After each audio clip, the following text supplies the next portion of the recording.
Slania Corvids, I am Corvus, Bruxo, Luggenikos, and welcome again to the Nemeton. So today I want to recover an old section that I left abandoned, Spanish Witchcraft 101. So the reason that I'm making this video particularly is not that I don't have or I didn't have lots of themes to address and talk about and show about Spanish witchcraft and folk magic.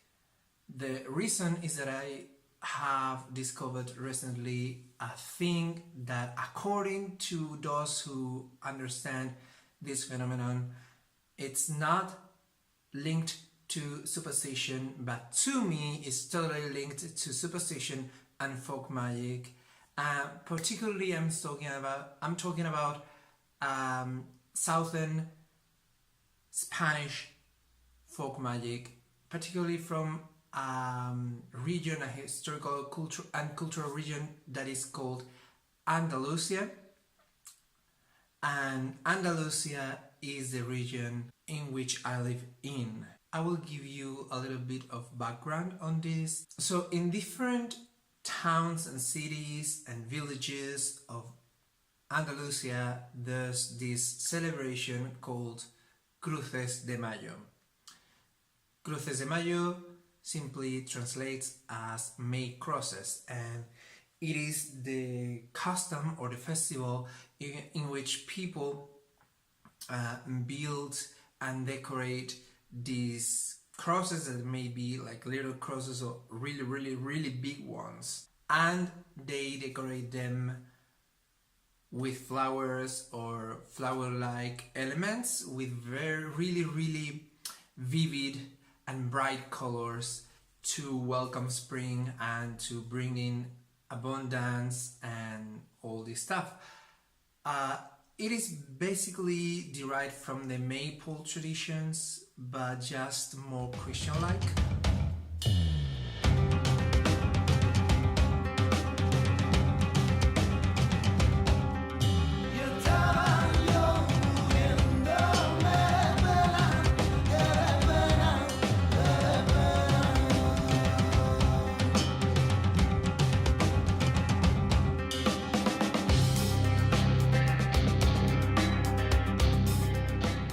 So in my town, this is the second year that we celebrate this officially. And by officially I mean with an official contest, with lots of people involved. Some people did something like this before, just out of their own devotion and of their own hearts in their homes. So let me tell you something. There are a whole bunch of different varying reasons why people would participate in this contest. It can be because it's pretty, it can be because of the prize, it can be because they want to participate in a tradition or in a community event, and it can be out of devotion, of their own religious or spiritual devotion. So there are people who not only decorate the cross and the altar around the cross, some people even leave fresh offerings. I've seen people leave bread every day for the 3 days contest lasts. So there are really devoted people here. So it's not strange to find different imagery, and we're a fishing town. So lots of nets and representations of sea wildlife and fishing tools, elements from fishing ships, lots of things related to fishing, because we're not superstitious right now, but I'm sure we will, and being a fishing town, I'm sure there's still this mindset of attracting a good fishing season. The same that with the crosses, nobody believes that the crosses are for attracting abundance during the spring season or to welcome the spring season, but it's still that underlying mindset that we have forgotten, but it's still there somehow, and it draws us to this type of traditions, even if we don't fully understand them. So in my respect, I would say nets and other fishing tools and other fishing references are also in subconscious expectation that fishing will be good if they do this properly. Now, I was walking around and I was walking in a neighborhood that is close to my grandmother's neighborhood. And I found this cross, this particular cross for the neighborhood.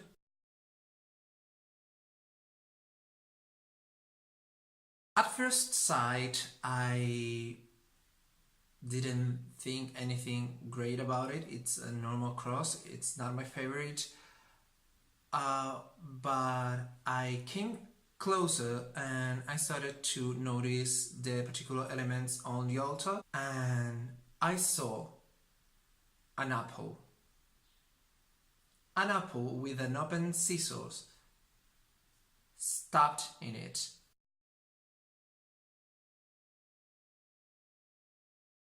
It immediately caught my attention. Why?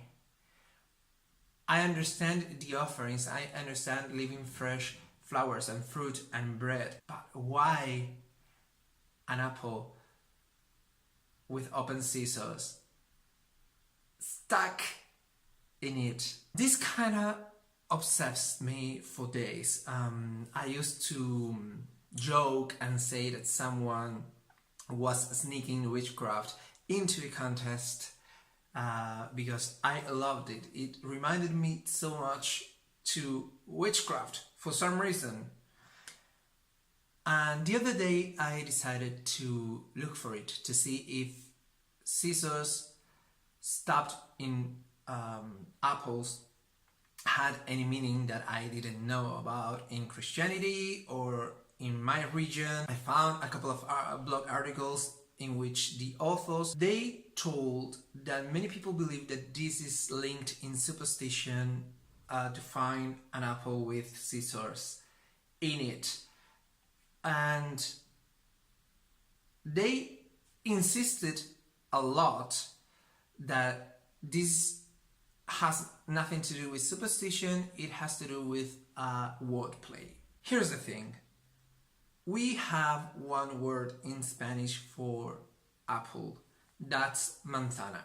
But one of the particularities of my area is that even not having a different language like other regions may have, we have our own dialect or set of dialects that are generally known as Andalusian.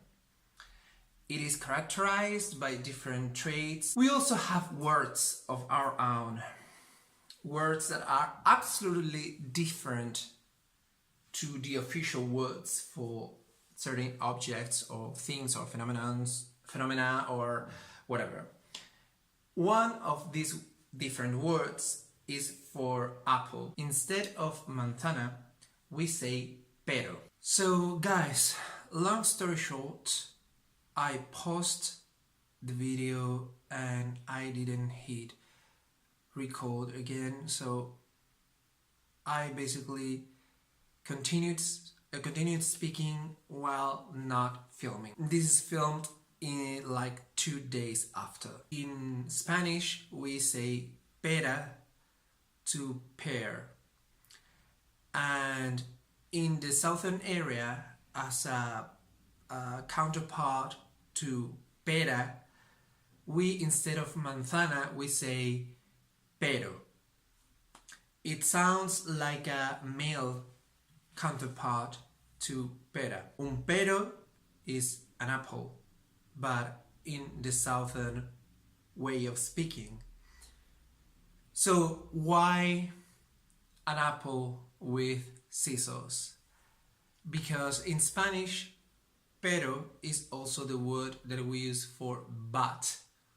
not bad like my bad. No. It's I mean like say something contrary or different or different to what it is being said in affirmative or negative form. So like when you say I don't want to disagree, but I would say that blah blah blah blah. So pero, it's the exact same in Spanish to refer to but than to refer to an apple in the southern area. The pronunciation is the same. The wordplay is precisely that, to cut off the buts. Cortar los peros. Why?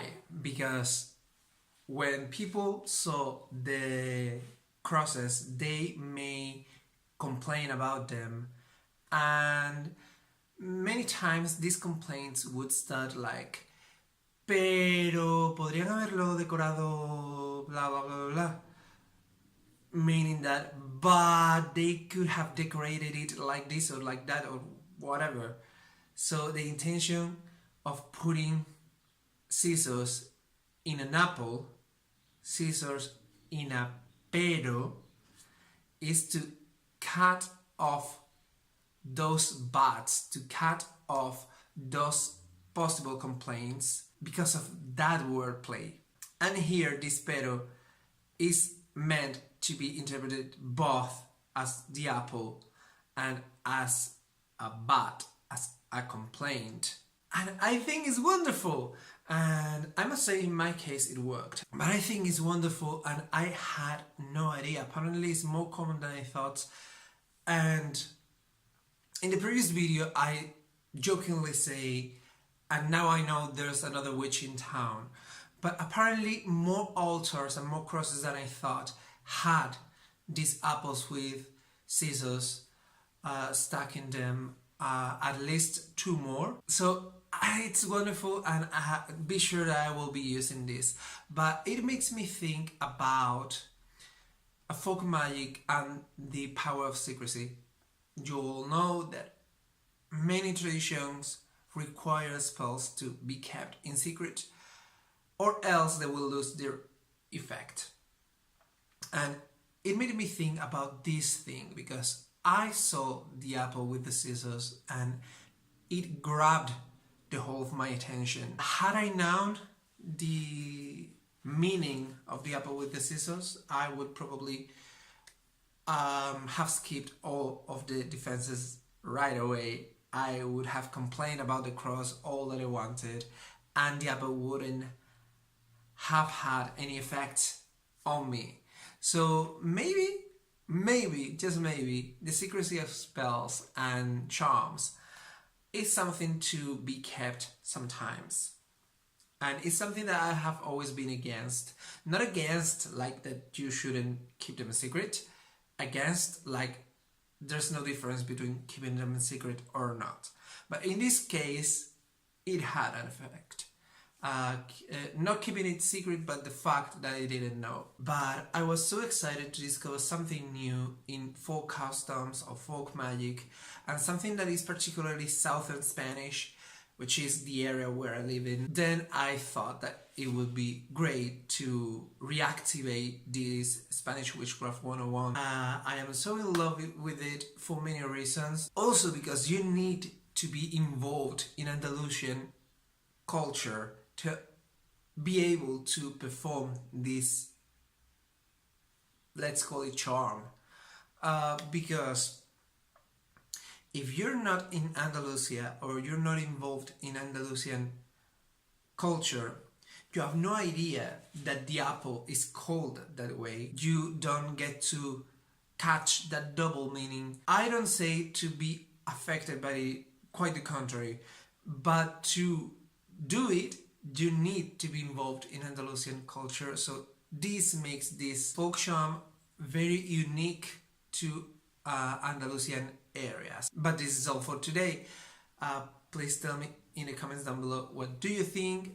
Like if you liked the video, don't dislike. If not, that's completely rude and unnecessary. Subscribe. Please share this video in your social media if you think it can be of interest to your people. Follow me. My social media will be in the description box down below. Thanks for watching, Corvids. May the day wait and the day watch over you all. Bye.